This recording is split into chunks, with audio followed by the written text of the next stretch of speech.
Oke guys, balik lagi sama gue si Krempeng di sini. Jadi di video kali ini gue mau kasih informasi mengenai beberapa hal yang harus kalian perhatikan ya sebelum melakukan update ke iOS terbaru, yaitu 18.3. Tujuannya biar kalian tuh ada persiapan ya pada saat mau download dan juga install iOS tersebut. Dan tentunya bisa bermanfaat juga buat kalian. Jadi gak usah lama-lama, langsung aja kita bahas.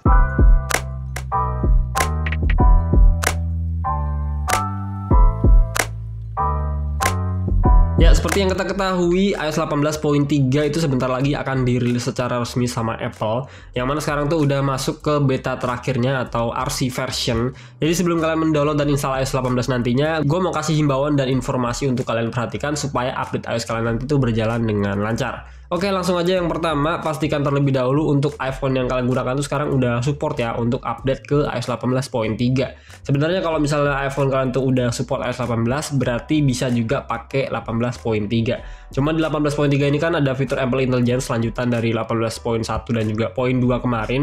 Jadi ada iPhone tertentu yang juga bisa support pakai fitur tersebut. Listnya tuh ada di sini, kalian bisa cek aja. Jadi kalau misalnya mau dapetin support AI, pastikan iPhone kalian tuh ada di list tersebut. Selanjutnya kalau kita lihat di sini di release note-nya 18.3 RC kemarin tuh, nantinya tuh Apple bakalan secara otomatis untuk aktifin fitur Apple Intelligence ya di dalam iPhone kalian. Jadi kalau tadinya tuh kalian para pengguna iPhone 15 Pro ke atas belum aktifin Apple Intelligence di dalam iPhone-nya, nah sekarang kalau misalnya kalian update ke 18.3, nantinya Apple akan secara otomatis mengenable fitur tersebut di iPhone kalian. Jadi kalian nggak perlu enable secara manual, itu udah diaktifin secara otomatis sama si Apple. Nah kalau misalnya nggak membutuhkan dan pengen di disable, gimana caranya? Kita tinggal pergi aja ke bagian setting sini, pilih Apple Intelligence and Siri.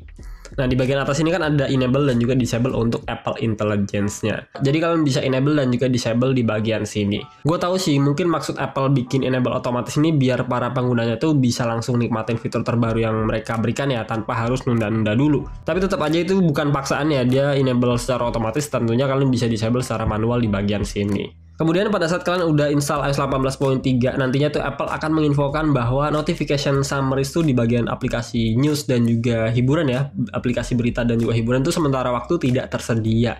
Karena ada kesalahan rangkuman yang Apple berikan di aplikasi news dan akhirnya berdampak juga ke aplikasi berita dan juga hiburan lainnya. Sementara itu di 18.3 itu tidak tersedia, mungkin nanti akan di-update lagi sama Apple, diperbaiki di 18.3.1 mungkin, atau di 18.4 udah bisa dapetin notification summary di aplikasi yang berkaitan dengan news dan juga entertainment.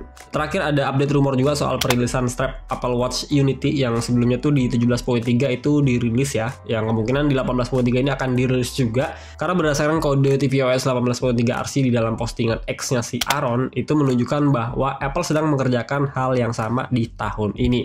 Tapi biasanya kalau ada strap baru kayak gitu tuh Apple juga kasih wallpaper baru ya, wallpaper Unity baru di bagian settingnya sini. Tapi kalau kita cek di RC version ini kan baru di RC version ya 18.3-nya itu nggak ada sama sekali ya. Untuk Unity belumnya masih sama seperti yang di 17.3 wallpapernya. Gua nggak tahu di 18.3 versi resmi nanti bakalan dikasih atau enggak, tapi di RC version biasanya sih sama ya dengan yang versi resminya. Nah itu dia beberapa hal yang perlu kalian ketahui untuk update iOS 18.3 nantinya. Kalau misalnya udah rilis nanti kalian bisa langsung install aja dan nikmati fitur-fitur baru yang ada di 18.3 di dalamnya. Kalau kalian mau tahu fitur-fitur baru apa aja yang ada di iOS 18.3, bisa tonton aja videonya setelah video ini tayang.